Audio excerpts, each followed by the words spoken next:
This kind of economic growth is happening when we have just been upgraded to investment grade, means that development can take place at an even faster rate.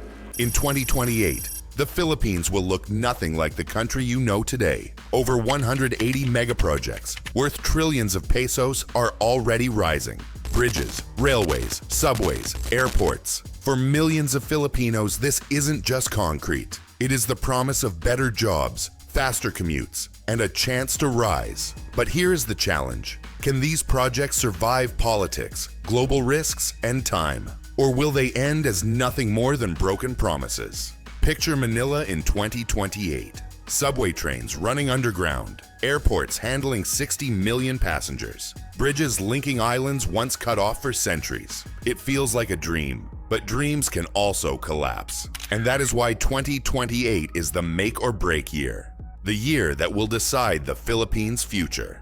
Because at the heart of this story lies a secret, a truth that will decide if this transformation becomes Asia's next miracle or another missed chance. Stay with me, because what comes next will decide everything. The first spark of this dream was lit in 2016. President Duterte's Build launched hundreds of projects across the nation. Highways, railways, bridges, plans that promised to drag the Philippines out of decades of neglect. By 2022, government spending on infrastructure had climbed to 7% of GDP, the highest in modern history. For the first time, Filipinos dared to believe. Believe that traffic could finally ease. Believe that provinces could finally connect. Believe that a nation could finally rise. But dreams are fragile. Delays, debt, and politics began to choke progress. Railways stalled. Airports slowed. Bridges stayed on paper instead of concrete. What began as a golden promise risked fading into another broken memory. The first dream had opened the door, but it left the question hanging. Who would pick up the torch when hope seemed ready to die? In 2023, a new name stepped forward, and with it, a bigger dream. President Marcos Jr. launched Build Better More, a program listing 180 flagship projects. This time, the focus was sharper. Railways to connect Luzon to Mindanao. Airports to handle tens of millions more passengers. Digital backbones to push the nation into the future. For a country tired of waiting, it felt like a second chance. A chance to prove that broken promises could still be rebuilt. But time is the enemy. By 2025, only a few short years remain before the deadline. If these projects rise, the Philippines changes forever. If they stall, another dream collapses in dust. The stakes could not be higher. And so the question turns urgent. Which of these projects will touch Filipino lives first? The ground beneath Manila is finally breaking open. By 2028, the Metro Manila subway is set to carry its first passengers. The nation's first underground railway, a vision long delayed, now digs tunnels under the choking streets of EDSA. For millions of weary commuters, it is a promise of time returned. A ride that once took 2 hours could be cut to 30 minutes. It feels like magic. Steel trains gliding where once only traffic ruled. But subways come with shadows. They demand billions in funding. They demand honesty in contracts. And in a country scarred by corruption, the danger is clear. A dream this massive can lift a city or collapse under its own weight. Manila is waiting to see which it will be. At the edge of Manila Bay, the country's busiest gateway is being reborn. The long-awaited rehabilitation of NAEA promises to end years of frustration and delay.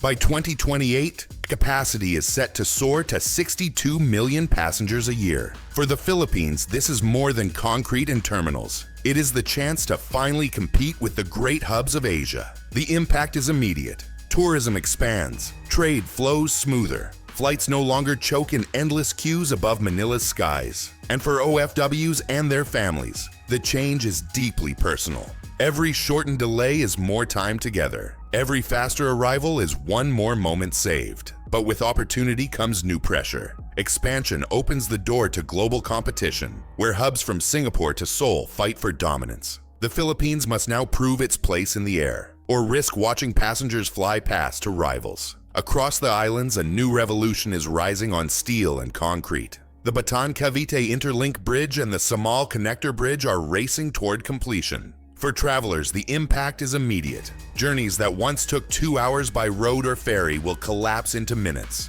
Families divided by water will feel closer than ever. Workers will cross seas to jobs that once felt unreachable. These are not just bridges, they are lifelines. They promise growth, speed, and connection on a scale the nation has never known. But every bridge cuts both ways. The flow of people and money can also reshape local economies. Fishermen may lose waters. Small towns may be swallowed by new competition. Progress brings winners, but it can leave others behind. By 2028, these bridges will not only erase distance, they will redraw the map of opportunity in the Philippines. Steel rails are carving a new backbone through Luzon. By 2028, the North-South Commuter Railway will connect Clark, Manila, and Calamba in one continuous line. Every day, thousands will move faster than ever before.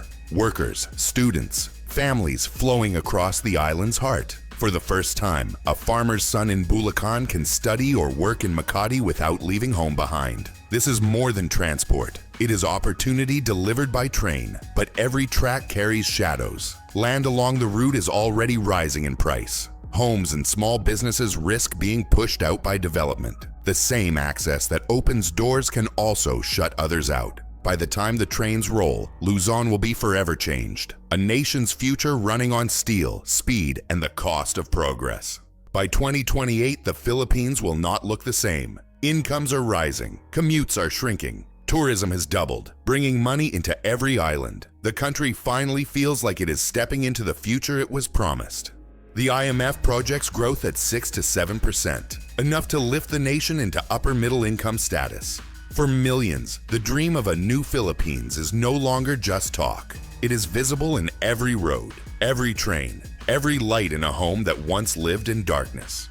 By 2028, the Philippines stands at its point of no return. The nation has finally risen, but the question is whether it can hold the climb. The greatest risk is not engineering, it is politics and global shocks. Even trillions in projects can collapse if stability fails. Because bridges and subways alone do not change a nation, only leadership does. The Philippines now stands on the edge of its greatest promise. A better future is finally within reach, but also within danger. That is why 2028 will define everything, whether in triumph or tragedy. So the question remains, will this decade be remembered as the nation's rise, or just another broken promise? Every bridge, every rail, every subway rising today is more than steel and concrete. It is a chance for Filipinos to live with dignity, to move faster, to work easier, to dream bigger. The future of the Philippines is being laid right now, mile by mile, pillar by pillar.